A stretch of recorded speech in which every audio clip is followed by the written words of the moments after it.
This is Colin McGuigan for IFLTV. Eduardo, we're here in Dallas, Texas. You're looking rather tanned. Oh, thank you, Cole. Sunbed job? No Essex sunbeds here. Been away 3 weeks really. I was in the Caribbean. Then we did Philly, New York, Miami for a couple of days with Everlast. That was wild. You would have loved it down there, mate. You would have loved it. Didn't get the call up. Shout out to the Everlast team. And now in Dallas, of course, ahead of big fight for Katy Taylor. And Latino night in Saudi on Saturday as well, live on DAZN. And gearing up to a big end to the year for us, which is Birmingham, Puerto Rico for Paro against Hitchens, Monaco and Fury Usyk. So, all good, mate. Let's talk about Dallas first of all. Obviously, there's a big fight. Mike Tyson, Jake Paul. You're here for Katy Taylor against Amanda Serrano. What have your conversations been like with Katy Taylor in the build-up to this? You know, my conversations with Katy are always fairly limited. I mean, I saw her in the lobby. We had a nice 10-minute chat and a hello, and we've shared an incredible journey together. Probably one of the most enjoyable of my career. We've been with her from the start. We'll be with her until the end. And we're very proud of her. So, you know how I feel about Jake Paul and Mike Tyson. I'm not going to go on about it, but that's why I'm here for that fight. And it's a good fight, and it's one I believe she'll win. Does it change things that it's in the backyard of kind of MVP? This is their show. Does it maybe not fill you with confidence going into this that Katy can get the job done because you're really against? I'm saying like the Lions then in terms of, there's judges there, and you've said before. Not really. I'll be honest with you, a lot of female fights are very close fights. A lot of them are 6-4 scenarios, aren't they? You saw it with Sandy against Michaela Meyer. You've seen it with Katy against Chantel Cameron, so many other fights as well. And it's going to be a competitive fight. You hope that you always get the right judges and they just score a fight independently. And I believe that will happen on this occasion. And I believe Katy will win win the fight widely on points. If Katy Taylor was to win this, do you look at maybe the Serrano trilogy? Do you look at the Chantel Cameron trilogy next? Is that the kind of route that you want to go for, Katy? Maybe. I think this is a big moment. So, we know that she's probably in the closing chapters of her career. She wouldn't like you saying that. No, she wouldn't like me saying that, but that's the reality. It's the same when you get to that stage, and let's get Saturday night and a victory out of the way. I want to touch on the Latino night this week. Obviously, big for DAZN that they're doing a Latino night in Saudi Arabia in Riyadh. Just a quick mention for that card. Obviously, Oscar's had a lot to say about you. He's done an interview yesterday with Coogan where he said that he'd fight you for free. What's your response to that? Well, I'd fight Oscar. For free? Absolutely not. I know my worth. I mean, there's different in terms of attractions. Obviously, there's a big difference between me and Oscar. So you can't put my value in line with Oscar's value. But let's be honest, Ed, right? He's a pound for pound superstar. You're too big, too strong, mate.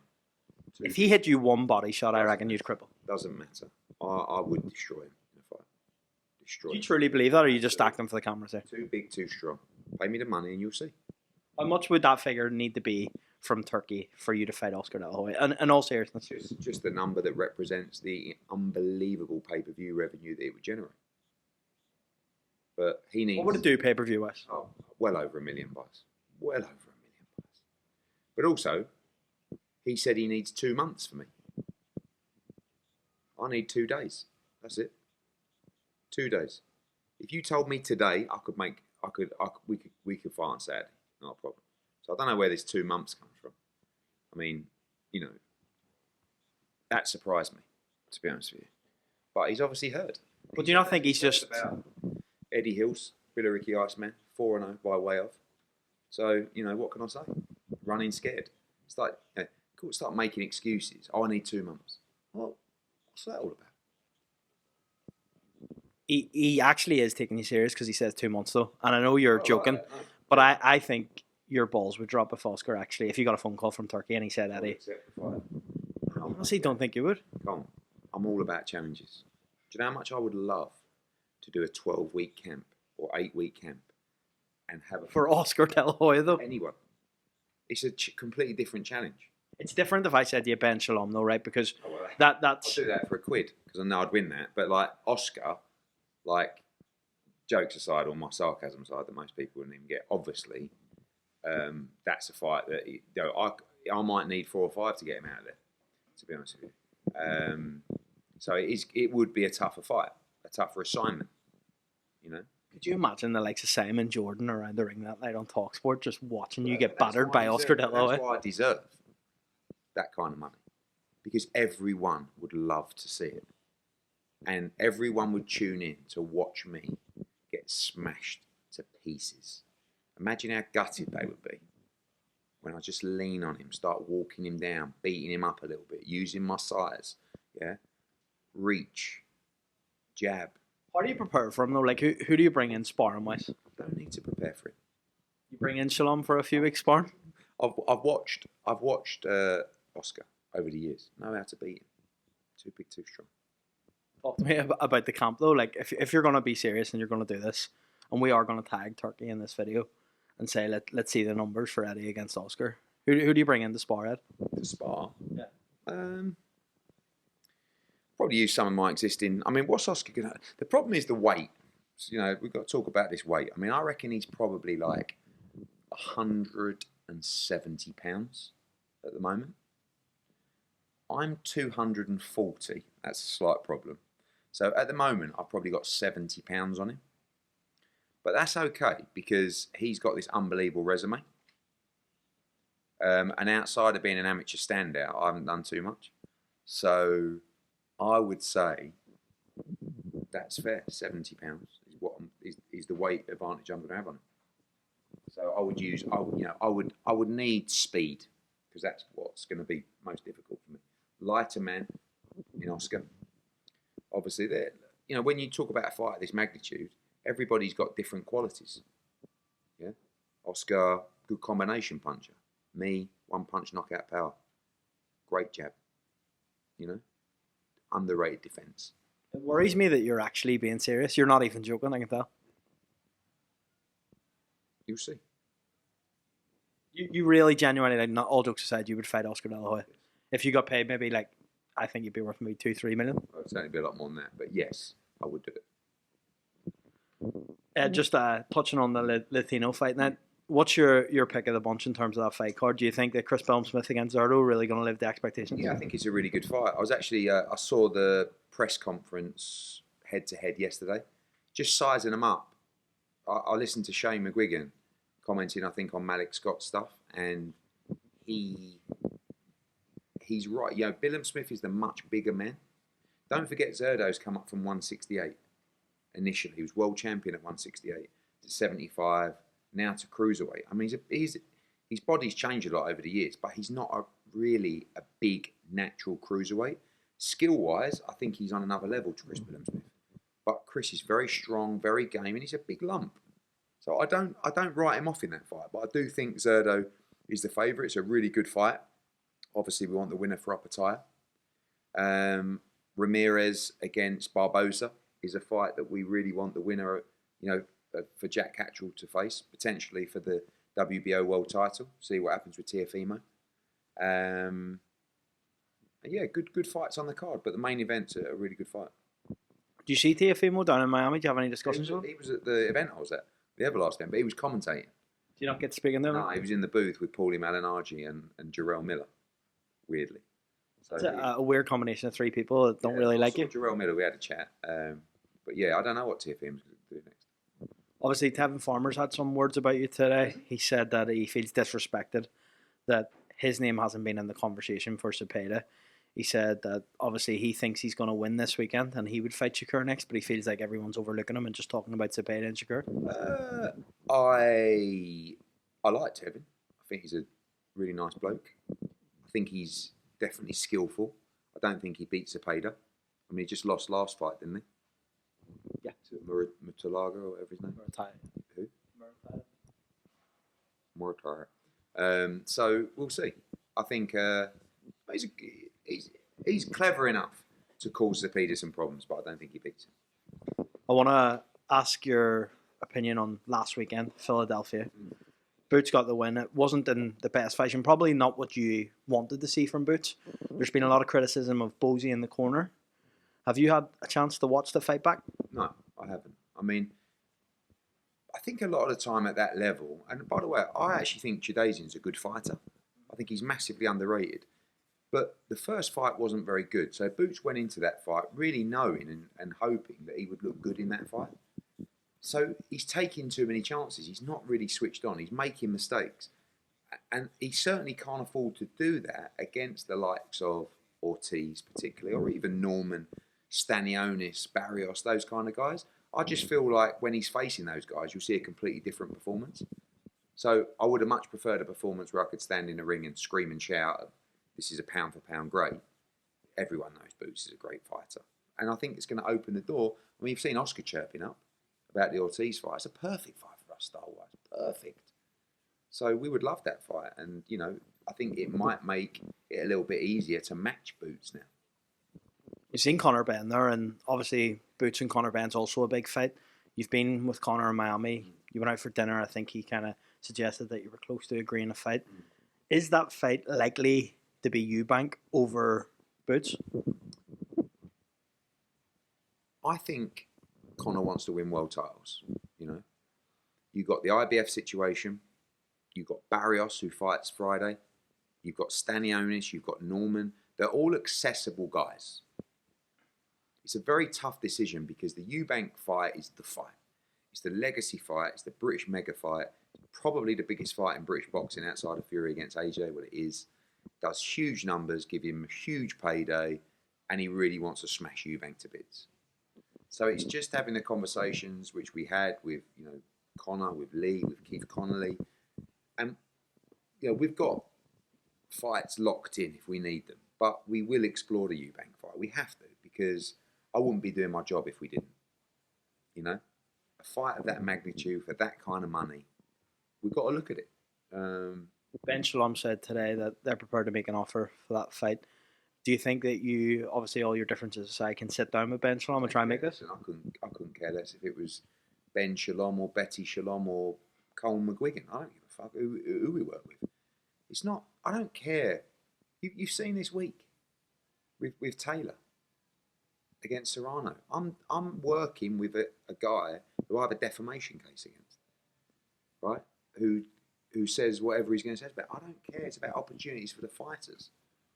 So, you know, the only way this fight can really work is if it's on DAZN, because Connor's with DAZN and Matchroom, and that can work on a dual platform or whatever model is in play. But it needs a little bit of common sense and a clear mind. And some people are quite emotional. So when you've got emotional babies, you need to remove them from the situation and just let the big boys sit down and get a deal done. Not thinking about who stands where or who says what, or you tweeted that, I'm going to get a bot account to tweet that. It's all bullshit. Let's make money and make great fights. Simple. And that's what we can do very easily in an adult conversation. So let's see. Obviously as well with Ben Shalom and everything that's going on with Boxer, do you think that card is likely to be a Riyadh season card if it's going to be Ben Eubank? Or could Matchroom maybe look at doing it at Spurs Stadium under your own? Yeah, for me, I would love to see a fight like that take place in the UK. But I'm also very happy for it to take place in Riyadh. I mean, it's about the opportunities for the fighters. They're both going to want as much money as possible for that fight. So let's look at the numbers. Let's look at the opportunities. I love it at Spurs. I love it at Wembley. Massive, the build-up. But first of all, we need to sit down and have a conversation and see how realistic it is. I know you've said that you're sick, sore and tired of talking about Jake Paul, Mike Tyson, so we'll not even get into that. But Tony Bellew shows up yesterday. What did you make of that? What was he doing? I'm going to give him some right stick. I mean, I didn't even know he was coming. He didn't tell me. So, yeah, look, Tony is now a household name, a celebrity. Obviously, gets a lot of commercial opportunities and wants to just have fun. I think he likes playing golf and having a laugh. So I didn't know anything about it. Frank texted me because he was at the press conference and he was like, Bellew, with that hand emoji. And I just went onto Twitter and I was thinking, Tone, what are you doing? What do you make of Norman, who was with him? Norman, yeah. Who is Norman? So, but he beat the bag of you as well, Norman, if you wanted it. Yeah, bring him in for sparring. Yeah, I might do actually. Yeah. Ed, we'll move on a little bit. Want to talk a bit about the Matchroom stable. So, what's the plan? Connor Benn aside for Boots. I know you said Ortiz and stuff. Boots and Bam, you've just done that big show. What's the plan for both of those guys going forward? So with Boots, it's a big fight. It's a unification fight, or it's Virgil Ortiz. That's it. And we'll see what happens with a 5v5 with Golden Boy, if that even happens. If it does, great, we'll make that fight. If not, maybe Boots Ortiz lands on the 22nd of Feb or whatever. We're ready, For Bam, a unification. I actually see Bam moving to bantamweight probably quicker than anticipated. But I'd like to see him unify at super flyweight as well. I think you're talking about a number one pound for pound fighter for many years to come. I think he's sensational. So yeah, look, the US stable's flying. We've got, I think, 4 Olympians that we're announcing in the next week or so. Can you give us names? And Wari Jones, one of those, we've seen him ringside. Why would I give you names? Why not? It's the most ridiculous thing. Let's just have a conversation about that. Yeah. Why would I give you names? I mean, you build up, you sign a fighter, you get ready for a big announcement, big press conference, and you're asking me to basically tell you all the things that we're going to announce at the press conference. Like, why would I do that? Build a bit of drive. It's a marketing tool, Edward. I'd be fucking giving it away. What do you know about marketing tool? Listen, IFL made you. Your IFL, forget about me. IFL did make you. Tell you something. IFL made me. When I started on IFL, you were in nappies, mate. Seriously, you didn't even know what boxing was, so don't start all that. What I'm saying to you is, right place, right time. Omari Jones? He is a fighter I would love to sign. He has not signed yet. At the WBO convention, Kevin Rooney said that Andy Cruz is expecting to fight on January 25th. Correct. You've got, I think, the Cosmopolitan in Vegas booked for that date. Who would Andy Cruz fight on that date? Or what's the options? I don't think it's been confirmed yet who the opponent will be, but it's got to be a step up. The thing is with Andy is you don't want to let those guys tread water for too long. Do you know what I'm saying? Because they're good enough to go. But if you keep boxing them around that level, we've done a really good job so far. It's been a nice gradual step by step. Look, the fight we want is Keyshawn Davis. He's doing really well. And we think we can't lose that fight. He's beaten him 4 times in the amateurs. I know it's people say it's amateur boxing. It's still, he couldn't beat him in 4 fights. 4 times he fought him and he couldn't beat him once. It weren't even close. We believe we win that fight. Keyshawn's had a great little performance. He's becoming a star. We'll see. As well, obviously you talk about Jai Opetaia, his mandatory defence against Sin Cara was ordered by the IBF. That should be taking place before January the 20th, they've said. Have you any plans? Yeah, we're talking to Tasman Fighters and Spencer Brown, looking at potentially doing a show early January in the Gold Coast. I believe that's a fight that could go to purse bids, but we need to take care of that mandatory because we actually had an exception for the Massey fight and we want to fight the winner of Zerdo and Billum Smith. So we need to get that mandatory boxed off quickly. There was reports that you signed Terramona Jr. out in Australia, and then there was conflicting reports to say that there's now been an injunction. Are you still interested in signing him? What's the situation there? You'll hear some news on that young man soon. You know that in Australia we're working very closely with Mick Francis and Spencer Brown as well. Terra Moana is one of the most exciting young heavyweights in the world. So hopefully he can be part of the team moving forward. You signed Connor Wallace, a good countryman of mine. Actually, he speaks in the accent that you think you do for me. Have you realised that? Heard it. Yeah, he literally speaks about it. Yeah, Connor Wallace, very good fighter. Lovely bloke. Really has grafted his trade on the smaller shows in Australia and then took a fight against Pampaloni on a no-limit card, like as the away fighter and an IBF eliminator. Beat him easy. And he's ready for big fights now. He's going to fight coming up in December. And then he's ready. He's ready. We may look, if we land Crocker Donovan, I'd love to see Connor Wallace fight in Ireland as well. Obviously, he'd love to fight in Saudi as well. It won't be long. He'll be mandatory. He's got a big career ahead of him. In terms of the 2024 schedule, I think it'd be fair to say that maybe under-delivered in the UK because of... I think you're a cheeky fucker. No, but compared to what we're used to, I'm just being honest with you. In previous years... Because of the Riyadh season cards, obviously there were bigger events that took place outside of the UK, featuring UK fighters. So, yeah, in terms of actual fights in the UK, we did have 96,000 at Wembley. you probably forget about that because you're just facetious, right? But it's, of course, there are bigger events for British fighters away from the UK. I think that moving forward, I'm really excited about what we're going to deliver in the UK. When I look at Catchraw against Prograde, which did really well for us on a ratings perspective and at the box office, Edwards against Yafai is selling really, really well. I think we could get 7,000 or 8,000 in there for that card. I'm really excited moving forward. We've got some great fights that we want to make. We want to put these fighters in deep, in great fights, in 50-50 fights. Doesn't mean you take them at the wrong time in your career, but we can't be afraid to do that. And specifically certain level fighters as well. You know, sometimes it's very hard to put in your, you know, diamond against in a 50-50 fight early in his career. But there's a lot of fighters out there who are very entertaining that can give us great fights. And that's what we're going to be pushing for. So I believe our 2025 schedule in the UK will be much better than the 2024 schedule. But if you ever say anything like that again, you'll never be allowed to interview me again. Do you understand? Okay, thanks, Ben. In terms of AJ, have you had any conversations with AJ and the team? Obviously now we know it's not going to be Dubois next. Well, it might be Dubois next, but in the summer. Yeah, he won't fight February 22nd. It's just too early. So he's relaxing. He's in Saudi at the moment, actually, at a property conference. And then, you know, chill out December, just tick over, and then start camp at the beginning of next year with a view to fight in May. Obviously, with one eye on December 21st as well. Because if it's not Dubois, it'll be Fury. But I do think, personally, I think his next fight will be Dubois or Fury. But you wouldn't be open to maybe a Wilder fight or a Dillian White? Dillian White, I think, is fighting in a few weeks in Gibraltar. Really. I mean, look, AJ will make his decisions. But for me, his next fight will be Fury or Dubois. Edward, appreciate your time, mate. So that's it, is it? Well, 25 minutes at a time. Oh, listen, I'm over the moon because you were just stringing it out.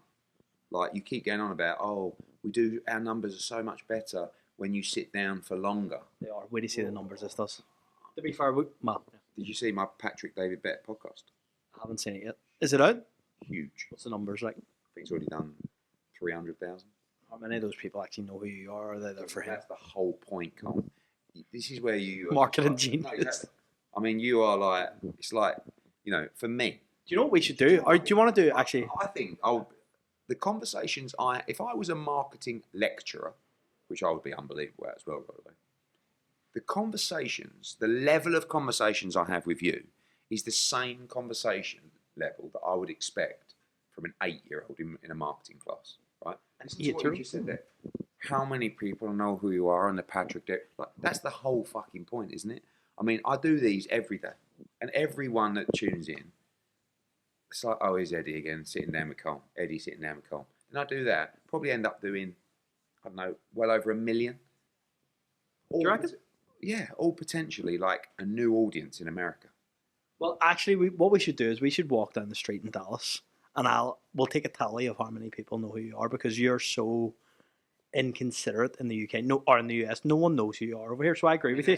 You should be doing things like that. No one knows you, though. You're trying to wind me up. They don't know. And I'll smash your face in. But I come out the airport.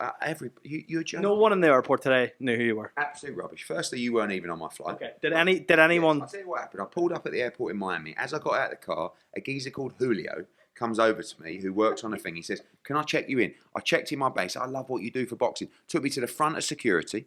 Right? This is a myth, by the way. All right. Do you want to see the messages? Yeah. Come on. Show me. Do you actually genuinely think you're well known in the US, though? That's a serious question. Of course I am. I'm not as well known as I'm in the UK. No, it's not even. Obviously, you're not. Well, hang on a minute. But it's not even a question. If you walk up the street in Dallas here, I guarantee you, we should do it for Netflix. Oh, God. I got a better idea. Yeah. No one knows who you are in your own home. That's okay. I'm fine with that. I'm serious. I mean, like, when you talk about irrelevant, that word was actually made for you. So end this meeting. No, listen, I'm fine with that. End this interview before we fall out. Do you want to walk down the street in Dallas? I'll have you as an appetizer for De La Hoya. Oh, I will spar with you if you want. Do you want me to come into the camp? Spar. I'll tell you what. Let's spar. Let's do it. Film it. Yeah. But we'll also walk up the street in Dallas. We'll walk up the street in Oh, Dallas do you here. think I'm going to walk up the street in Dallas with you? Your ego going couldn't up to handle people it. Going, all right, hi there. Excuse me. Do you know who this man is? Do you know, like, It would be content honestly, gold. content gold for you. I've got bigger fish to fry. Hold on. That's David Letterman.